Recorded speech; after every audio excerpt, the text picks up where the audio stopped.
جو بہن بھائی بھی نماز پابندی سے نہیں پڑھتے یا بالکل ہی نہیں پڑھتے،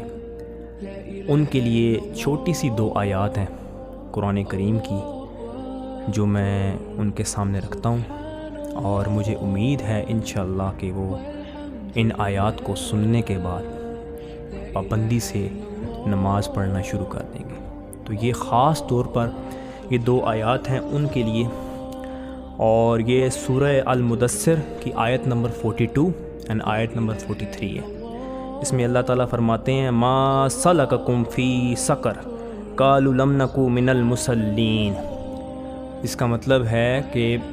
اللہ تعالیٰ اہل دوزخ میں سے کچھ لوگ ہوں گے، ان سے پوچھیں گے کہ تم لوگوں کو کیا چیز ادھر دوزخ میں لے کر آئی،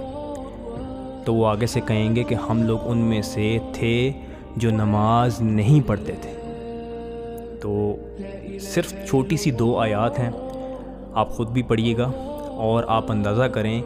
کہ نماز نہ پڑھنا انسان کو کدھر لے کے جا سکتا ہے، اور یہ کتنا بڑا لمحہ فکریہ ہے سب ان بہن بھائیوں کے لیے جو نماز پابندی سے نہیں پڑھتے یا بالکل ہی نہیں پڑھتے۔ تو یہ آپ ان آیات کو ایز اے موٹیویشن لیں اور کوشش کریں اپنے آپ کو بچانے کی، کہ ان لوگوں میں شامل مت ہوں کہ جن کے بارے میں اللہ تعالیٰ یہ فرما رہے ہیں کہ ان سے پوچھیں گے کہ کون سی چیز آپ لوگوں کو یہاں پہ دوزخ میں لے کر آئی ہے۔ تو آپ کوشش کریں اپنے آپ کو بچانے کی، اور مجھے امید ہے پوری انشاءاللہ کہ آپ لوگ پوری کوشش کریں گے، اور آج سے ہی آپ لوگ پابندی کے ساتھ جو نماز ہے وہ ٹائم پہ ادا کرنا شروع کر دیں گے۔ اللہ تعالیٰ ہم سب کو